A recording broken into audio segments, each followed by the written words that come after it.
24 ماه سال 2023 پرزیدنت تاجیکستان امامعلی رحمان و پسر کلونیش رئیس مجلس ملی و شهردار دوشنبه رستم امامعلی در شهر ترسونزاده کارخانه ماشینسازی جمعیت دارای مسئولیت محدود سپر گروه را به استفاده دادند. بنا به گزارش خدمات مطبوعات پرزیدنت، کارخانه سپر گروه در دایره سالهای رشد صنعت 2022-2026 و تطبیق هدفهای برنامه دولتی رشد کمپلکس نقلیات جمهوری تاجیکستان برای سال 2025 ساخته شده، سمت فعالیت اساسی آن جمع و سازی ماشین‌های مخصوص حربی و گردشدنی است. در این کارخانه بنا به اطلاع رسمی 100 نفر با جای کار و معاش خوب تامین گردیدند. درباره صاحبان کارخانه معلومات داده نشده است.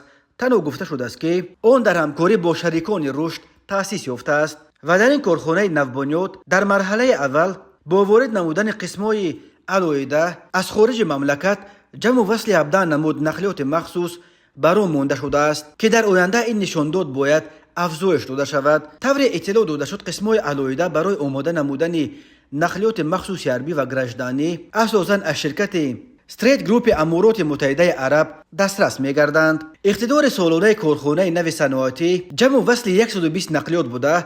آینده این رقم هم با نظرداشت طلبات میتواند افزایش داده شود. در جریان مراسم افتتاح امامعلی رحمان و رستم امامعلی با روند استحصالات و سنجش تکنیکی اولین ماشین‌های در این کارخانه آماده شده شنو شدند. خدمات مطبوعات پرزیدنت تاجیکستان تاکید کرده است که محصولات این کارخانه بر اساس بهادهی متخصصان ساحه جوابگوی طلبات معیارهای جهانی ماشینسازی می باشد. خدمات مطبوعات پرزیدنت تاجیکستان می گوید ماشین‌های آماده شونده در این کارخانه برای تامین جزء تام‌های قوه‌های مسلح جمهوری تاجیکستان نگرانیده شدند، ولی همچنین آینده صادرات آن به کشورهای خارج در نظر داشته شده است.